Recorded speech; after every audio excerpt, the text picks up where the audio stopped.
Perfect. So I have never been on call duty myself, but I have been told how tiring it can be, especially if you have like constant alerts that wake you up in the middle of the night and you have to handle issues while you actually want to sleep. There's only one thing that can significantly improve exactly that, your on-call duty, and that is a strategy that will give you less alerts while having more impact. Our next speaker spent some thoughts of how to actually achieve that, and he's going to tell you about that. Please welcome Allyn.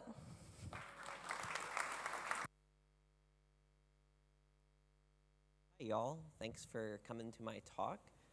This is how I learned to stop worrying and build a modern detection and response program. Today we're going to use a framework that I built to build a modern detection and response program. You'll come away from this talk with a better understanding of what a detection and response program should look like, how all the tools, capabilities, and processes should fit together, and how to analyze, build, implement, and evaluate so your program provides immense business value. But first, hi, I'm Allyn. I'm a senior staff engineer at Airbnb on our technology leadership team, and I work on fun things like threat detection and incident response. I'm also a dad, and I live in Austin, Texas with my wife and 2-year-old son, Liam. So I do incident response, and I have a toddler, so I don't sleep too often. But here we are in a giant adult-sized ball pit where I almost lost him many times. He may still be there. And this talk is, in a way, inspired by Liam. You see, I'm a worrier, and being a parent and a worrier is a very fun combination. When Liam was just a few hours old, barely a little lump, I was sleeping in the little hospital cot next to him while he was in the bassinet, and I'm listening to him breathe, and I noticed that his breathing sounds a little different. And I get up to look at him, and he is purple. Now, I've been a dad for about 30 minutes at this point, and I know very little, and they do look kind of purple when they first arrive. But he seems more purple, I suppose. And as I take a closer look, I realize that he is struggling to breathe, and his face is turning darker and darker. But I know what to do. I have a plan. I paid attention during my online parenting class during COVID. And so I flip him over in my hand, and I pat, pat, pat, pat, and he spits up, and he starts crying. But he's breathing again, and he's fine. Liam gifted me something really important that day, and that was perspective on my worrying. And I realized something. Worrying can be a superpower. There's a research paper out of the University of California called The Surprising Upsides of Worry. And in this paper, they argue that while worrying, especially at extreme levels, is obviously very negative to your well-being, there's a really cool upside to worry. Here's a quote. Worry illuminates the importance of taking action to prevent an undesirable outcome and keeps the situation at the front of one's mind to ensure appropriate action is taken. And when I read that, I said, well, that sounds like what I do on Blue Team. Worrying can bring a unique skill to detection and response. We're constantly thinking about what could go wrong, but we need to have a plan, and here's where I think a lot of programs fail. So I started my InfoSec career on the red team, where I got to watch blue teams fail a lot. And then I switched over to Blue Team because I thought I could do that so much better, and started working in detection and response. And I found that myself and my peers, while we were really great at accomplishing the technical work, a lot of us really had no idea about what our overall strategy was, what a program was. We just did our tasks and projects ad hoc without really a bigger picture in mind. And I think this is one of the reasons that we're constantly failing. We are making lots of actions. I think as anybody who here is on an operational blue team? Yeah, a couple of you. And my guess is that most of you guys are busy. That's been the story of my operational career. We're really busy, but we're really making it up as we go. Or we copy what we did at our last organization because it sort of worked there. So after making lots of mistakes, I took all those lessons that I learned and I built this framework. And so hopefully y'all can learn from my mistakes and make better, more informed mistakes than I did. And before we go into the framework, I wanted to talk about the difference between what I mean when I say a modern versus a legacy detection and response program. In a legacy program, the focus is on alerts. You're reactive, and those alerts are centered around the idea that something bad has already happened. A legacy program focuses all of its tools, all of its strategy on the tools, on the technology. You know you're doing this when you describe your program by talking about all the tools that you own and all the vendors you do business with, instead of thinking about what capabilities you actually have. A legacy program has a lot of manual-heavy tasks. You may have invested in automation tooling, but you're still doing the day-to-day tasks manually. And then a legacy program operates completely siloed from the rest of the organization. And so this puts your teams not only out of touch with the technology that your company uses, it also inhibits their ability to work side by side with other folks across the company. And that's not great when you're trying to be side by side with them when you're thinking about what threats you could be detecting on the tools that they're deploying or building. And then on the other hand, a modern program is proactive. And that doesn't just mean you do a thing called threat hunting, even though it sounds cool. It means that your philosophy for detection incorporates the idea that you'd want to detect a threat as early in an attack as possible, and that there's many signals that you can correlate before that something really bad has happened, alert needs to fire. Instead of being so tool-focused, a modern program builds strategy that is business-focused. Gross. But by that I mean we empower our teams with more than just the requirements, but also the context of how what they're working on empowers the rest of the business. A modern program prioritizes automation, so when you're building our processes, we're purchasing new vendor tools, and we're integrating things, we're thinking, how will I automate this, instead of making those manual playbooks and sure hoping you'll automate it later. You won't. And finally, a modern program is connected to the business and centralizes function, workflows, and data. You can't succeed by doing this alone. I tried. Some of you are thinking, sure, sounds great, but I've got challenges in my way, and I know them really well. It's alert fatigue that is grinding any sense of hope of moving forward. It's the lack of a budget to buy the expensive tools. It's hiring or retaining talent, especially because these roles can lead to burnout really easily. And it seems like you'll never get out of firefighting mode. The incidents, they just keep coming. And so hopefully I'm here to help. And to get past these, we're going to use this process of organizational design. And I read the book, so you didn't have to. I won't speak ill of it, but it wasn't riveting. And in this book, they lay out this step-by-step approach to designing your organization. So we're going to apply that to building our program. Now, they had 7 steps. And the talk after mine is lunch. So I simplified to 4 steps because I can hear your stomachs rumbling from here. And these are the 4 phases of the framework we're going to work through today. We're going to assess and analyze our current state. We're going to design and develop our ideal program. This is where we'll spend most of our time.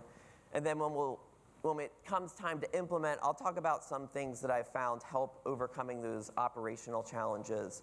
And then finally, we'll evaluate and report. And so here we go. So first, we're going to assess and analyze. And to start, we're going to ask the question, where are we? And what do we have? Do you have anything? So maybe you come from a large program that reports lots of metrics that go all the way up to your board of directors or up to whoever's in charge. And maybe it's just you and some antivirus, hopefully. So we want to understand our starting point. And the first piece of advice I give folks when they start out on this is to stop doing and start learning. Take a breath. Sure, things are on fire, but they've been on fire for a while, so it's a slow burn. And we need to figure out first, before we fix, we need to learn some things. And we're going to assess and analyze our current state by learning from these 3 viewpoints. And first up is our vision and mission. And while your organization may have a riveting vision and mission statement, I want you to instead ask, what's unique about detection and response at your organization? What unique problems do the people, the culture, the tech pose for detection and response? Maybe you have a harder time with NTLM than I do. And then what are people spending their time doing, especially on the team? And then what could they be, maybe the better question is, what should they actually be doing that they're not, and they're doing these other things, and those aren't as useful? And then who do you ask? Audience participation.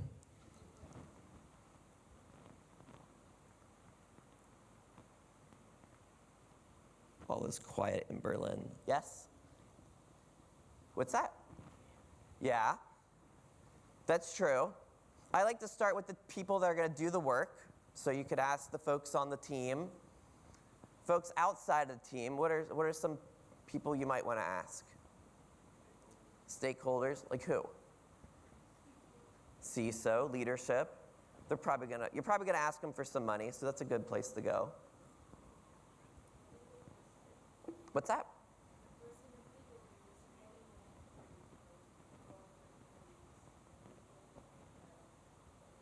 Yes. One of my favorites to ask legal. I want them to be my friends always. HR too. And then a silly question is, how do we ask? Nicely. Yes, that is the exact answer. So I don't usually use questionnaires, but usually these are questions people have to think about. What is unique about threat detection at this org? What do people want out of it? What is the team doing that they're not doing? And so questionnaires would be a good way to let people think about it and give a response. But regardless of how you do it, the takeaways are, what are people doing? Because this tells you what is the implied vision and mission statement, which could be different than what's written down. It usually is. And then what does the organization need from threat detection and response? And then we assess from the viewpoint of the people on the team so you understand what skill sets we have before we start building. And I'll point you to this resource. NICE have this cybersecurity workforce framework. It categorizes different cybersecurity skills. There's a lot of them. But I gave you a jump start and grouped them into these general threat detection and response groupings. And I'd expect you to have responders that are also detection and response engineers. But this is like a general way to start without too much customization. And then to assess, I was a manager at the time, friendly one too, so I didn't have to do this anonymously. I created a self-evaluation survey and asked my team to rate themselves for each of the different work groups. So for forensic analysts, asking each of them to rate themselves from having no experience to a small baby amount, all the way up to parallel parking during rush hour. And then using all that data to create a heat map to then visualize the experiences and skill sets of the team. So now you have an estimate of where you have the strengths and weaknesses skill-wise and where you have gaps. And you're asking this not just to know about the current state of the team, but also to help you evaluate technology decisions. The tools you're building, the tools you're buying, where you need to prioritize mentorship, and then where you can target both training and then hiring if you can. And then you can take a look at the technology. And for these, I'd like you to consider that technical capabilities are not product categories. And so what do I mean by that? Who here has EDR running on their work laptop? I know you've looked. It's like most of you. Yes. And so operational folks, so I might have a thing called EDR, and your blue teams may have something called EDR. But depending on the vendor, the tool, the operating systems, our environment, how we're actually using it, how we can actually use it, what license subscription we purchased, our capabilities might be really different. And then second, maybe it's because I'm slow, but product categories are confusing to me. If I asked 5 of you what XDR was, I'd probably get 6 different answers. So as we're analyzing and designing our technical architecture, you could focus on capabilities, their use cases, instead of product categories. So instead of saying, well, we have EDR, you could document things like, I have file list malware detection. I have the ability to isolate hosts on the network. I can view the process tree. You get the idea. But as you're thinking about these capabilities, think about things that are outside of your own team's ownership. Things like what you use during incidents for messaging, what you're using for ticketing and alerting. All right, great. We stopped, we learned, you did great. Now we're going to have some fun and design and develop our program. And when I design and develop, I like to think about it like I'm telling a story. Because you might leave this talk and get lunch, and all you remember is that the last speaker had some cute photos of his kid up on the screen, and he told a story about him, choking. And that's because our brains are wired to remember stories. So when we're building our program, I really like to think about it like I'm telling a story. I'm putting together a narrative. Because that's going to actually help stick with the people that are going to build it, and also with the rest of the organization. So with that in mind, as we design and develop, we're going to create these 2 views. And first, we're going to ask ourselves, what processes does our program need? Because processes tell the story of what we do. And so in this process view, we're going to build this visual representation of all the processes within our program. And I have bad news for you. If you are an engineer like me and are really specific about how things are, this is not going to be an exact diagram. So deal with it. I'm mentally not, but here we go. I'll start from an ideal beginning. Our first process is threat modeling. And this is where we can do things as complex as building profiles of the threat actors, gathering intrusion sets to understand what threats we care about the most. And the story I'm telling here is that this threat detection and response program is fueled by threat intel, where intel, both internal and external, is collected, analyzed, and disseminated throughout the program, whether that's in the form of threat briefings, IOCs, hunt packages. And the story I'm telling here is that we don't want to reinvent the wheel. We still need the classics. I didn't make this up in the dark.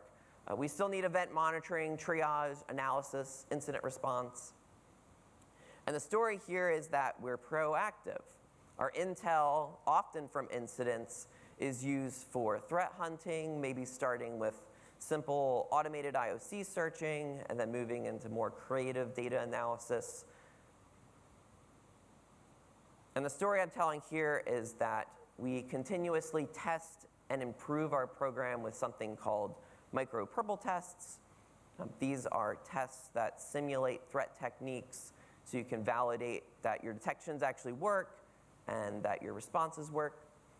The analogy I like to use here is that you write some code and then you write some tests, right? Right? Liar. You don't write tests for every bit of code you write.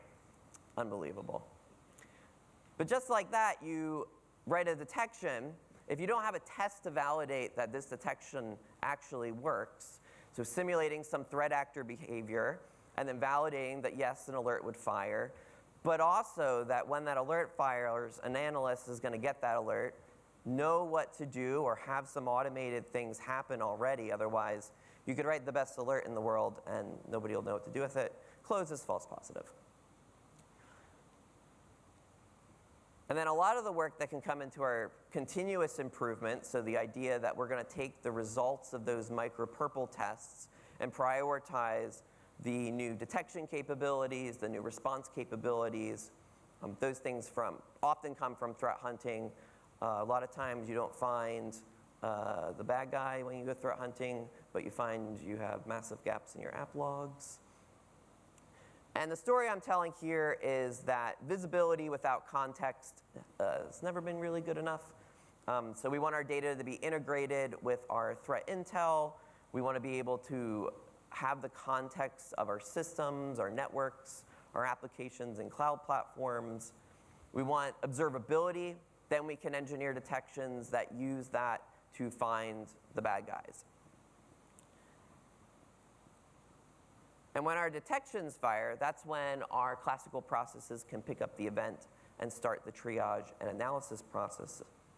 And the story I'm telling here is that this program's performance can and should be measured, and that the data is used to communicate how we're succeeding, improving, changing, and investing, so that we can circle right back to the beginning where our incident data flows back into our threat intel collection, so that we can continue to inform the program with new threats, new threat hunts, new threat briefings, new detections, and new ways that we have to get visibility.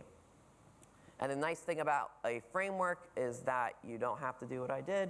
You can use this as inspiration. And if you have other ideas, we should talk about it after I've had a couple bites of food, or I might be grumpy. And then if you zoom out, you can see that our reporting and metrics can also inform our red teams with new scenarios, our security awareness teams with metrics from phishing events so we can better educate our users, and our partner security teams, the guys that are building the preventions that are supposed to help stop incidents. A lot of times we forget to let them know, hey, we're still having incidents in that area, so maybe fix that control or help us understand why it's not working. Great, so now we have some processes. Let's look at building our architecture. And we're not going to list product categories. We care about capabilities. And we started with the process view because I think it's easier to think about what we need to do and then think about what capabilities we need to execute on those. And I'll just point you to some quick resources that you can use when you want to think about what capabilities you might need. MITRE ATT&CK, you're familiar with it. One way I've used it is to walk through the different threat techniques and think about how would I detect this? What capabilities, what technical capabilities would I need to be able to detect this type of threat activity? MITRE DEFEND was released not too long ago, and it's a catalog of defensive techniques to help answer what specific capabilities would I need to defend against MITRE ATT&CK. It's a little bit prescriptive, so not always applicable, but it does have really great analysis techniques and talks about those in really great detail and has good definitions of those. Tines have their SOC automation matrix. It lists all the common activities a SOC would want to automate. It includes the obvious things like alert enrichment and response automation, but also includes things like automatically documenting things and change management, because I'm sure you're all just as good at writing documentation as you are about writing tests. And then Snowflake have their detection series on Medium, and it connects the idea of building detections to software engineering, and I think there's a lot of lessons that they've already learned over there that we should take over to us. So then if we go back to the process view and use it to inform our capability architecture view, and we focus on threat intel and think about the types of data we'd like to be collecting about threat actors, intrusions, or just raw intel from the app formerly known as Twitter. But Also, actionable intel like early warning signals, maybe dark web postings that relate to your organization, threats to your brand and reputation, and credentials for sale. And then we have to think about how we'll collect it, disseminate it, and integrate it across all of our tooling so that we can have intel-driven detection.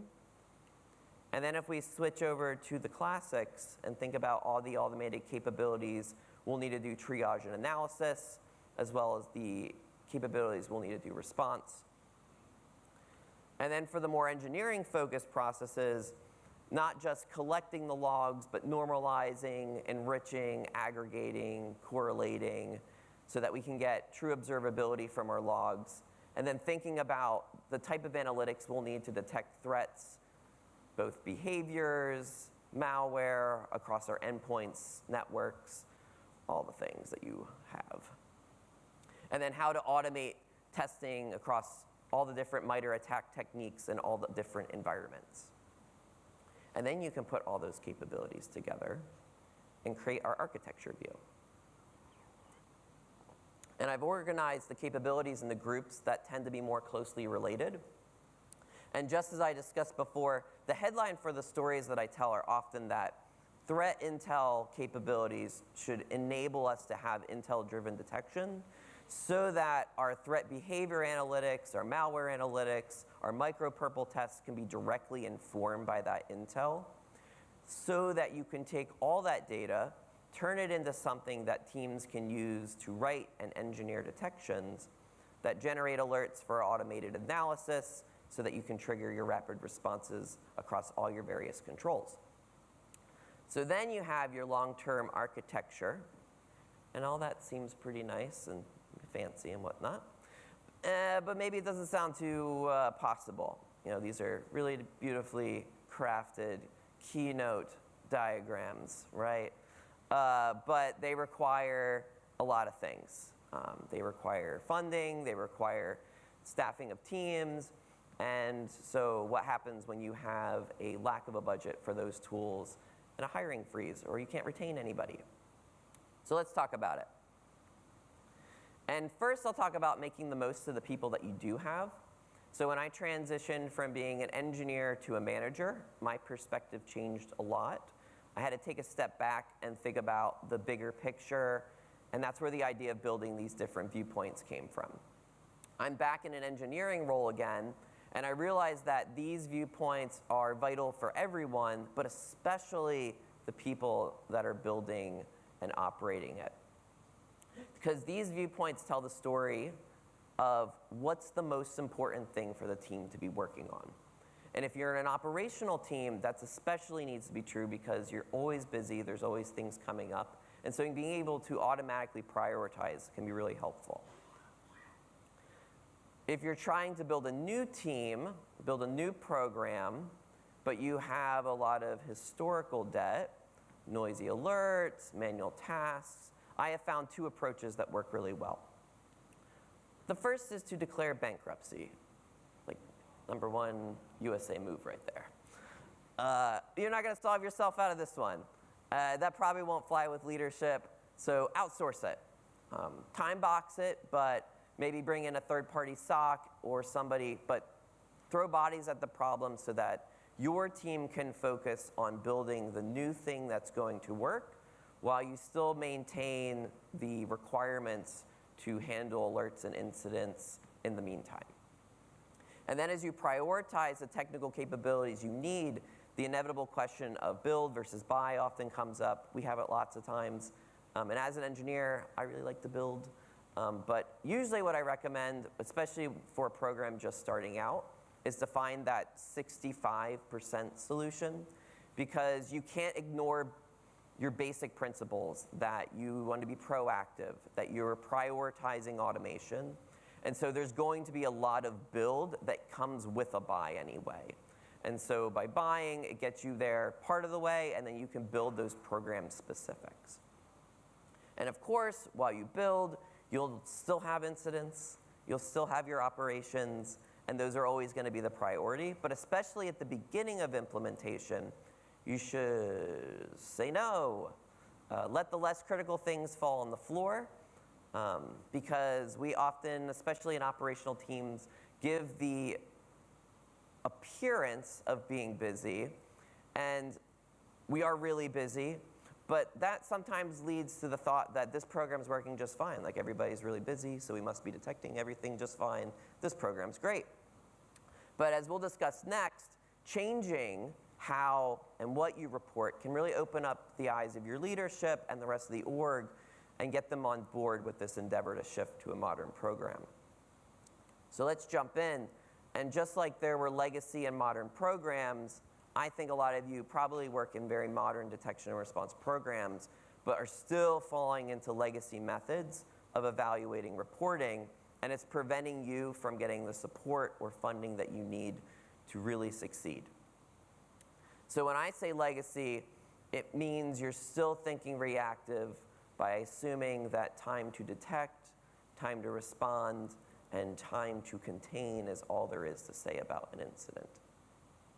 When I say legacy, it's a report to leadership with the number of events that happened last month in comparison to this month, without any context or providing any meaning. I have been guilty of this. It's when you report on what you're seeing without any context of what you're not seeing. And overall, legacy reporting doesn't tell the business the value that your program brings. All they know is that some bad stuff happened, there were more bad things this month than last month, and you were very busy. While a modern program provides context around the detections in place, describing how threats are being detected and what the impact to business is. Our reporting should focus on what we're seeing, can see, and seeking funding to see. And it provides context to the numbers. What are the associated threats? What environments can be impacted, and where is their visibility? And then it quantifies these, at least in the narrative, to say what the business risk is. Like, hey, remember that ransomware incident we had? That might have meant we weren't doing business for weeks, maybe months. Those are low estimates. So I want to talk about these 4 quick ways to evaluate and report. I talk a lot about observability, and I think these 3 questions really simplify it. What can we detect today? What threats can we see? What can't we see? What's our landscape coverage? Do I have the same threat visibility in my cloud platform that I have on my laptops? And then taking both of these to answer, what's my overall visibility into threats? And to answer what we can detect today, oh, it got light in here. Hello, everyone. I mentioned the idea of micro-purple testing, and that is running tests that validate whether we can or can't detect something. That was like a check to see if are you awake? Everyone arrive? We all good? So then here's an example of what running all the different techniques across MITRE ATT&CK and scoring them as pass or fail might look like. So in this hypothetical example, we can see that we have really strong coverage in our discovery techniques, but an attacker could move laterally without being detected. And I know none of you have flat networks. None of you, right? Right. That could be bad for business because you might have poor controls between those environment boundaries. And then you could look at the results of running those across all your different environments, or what I'm calling landscapes, and get a different view of the tactics less likely to be discovered in those different environments. So in this story, this organization has really good endpoint coverage, but there's little to no visibility into the containers. And that might be bad because maybe that's where the business apps run. And then you can sum it up and provide the overall visibility by looking at the results of our micro-purple tests and looking at the detections we have in place today, but maybe we haven't written the tests yet to validate, and then weighting those by the priority and prevalence of our environments.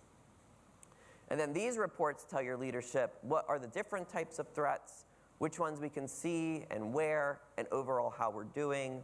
And then, of course, you could trend this over time to show where investments or hiring could enable for faster delivery. And then if we look at our metrics for these, please, move away from giving alert numbers and instead say, we know what we can see, where and what threats are we seeing the most? Which ones pose the biggest threats to the business? And from what we can see, what are the trends and impact? And then what preventative controls could reduce that risk? So instead of giving, you had 10,000 alerts this month, and last month you had 10, and meaningless numbers. Derive from your events, what are the top threats? What are your top landscapes at risk? And then what are the top incident trends that need to be addressed immediately? And speaking of incidents, you can make really beautiful PowerPoints for leadership, and they'll say, those were great, I love those. But a lot of times, the thing that they walk away the most with is the story of how did things go. So telling it from the perspective of an incident that you had and talking about it from your processes. We had a really great response to it. The analyst pulled it, malware, and we pulled out all the different IOCs from it, and then we searched across the org, and then we correlated those. Could be a great part of the story. And then we went to prevention, and we tried to block the IP address, and it turns out we can't do it in that environment. And so it tells the story from your processes, you tell it from your technology view, and you can tell it from your people roles too. And a lot of times that sticks way better than pretty graphs. And so with all those, then you can finally present your roadmap. You know what you can and can't detect, you know what type of threats are impacting the business, and you know how you can make it better. So then you make your asks. You have the data to support what you need to do to reduce the risk to the business. You've laid out the priorities. Here's the roadmap to close those gaps. And here's what we need from you to fund it and hire for it. So then going forward, you can report on the progress and of the projects that close those gaps by investing. So here we are. Instead of hiring based on the number of alerts or investigations, you can make data-driven decisions based on roles and skill sets. Instead of threat hunting, because it sounds cool, your process view is a story that tells what your program does, how it provides value, and how you measure success. Instead of buying because Gartner said you should, you have a vision of your architecture and a prioritized timeline to accomplish it with clear asks to leadership. And instead of telling your boss, I think we'll detect it, maybe, I don't know. You have metrics that describe your threat coverage and performance from previous incidents. So hopefully, now you've learned how to stop worrying and build a modern detection and response program. Thanks so much for having me.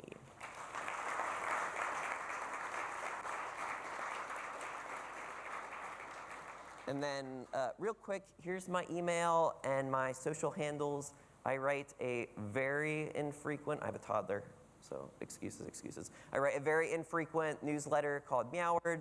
It has an adorable cat that people love, and the security info is just okay. So yeah, thanks. Thank you so much. It was great.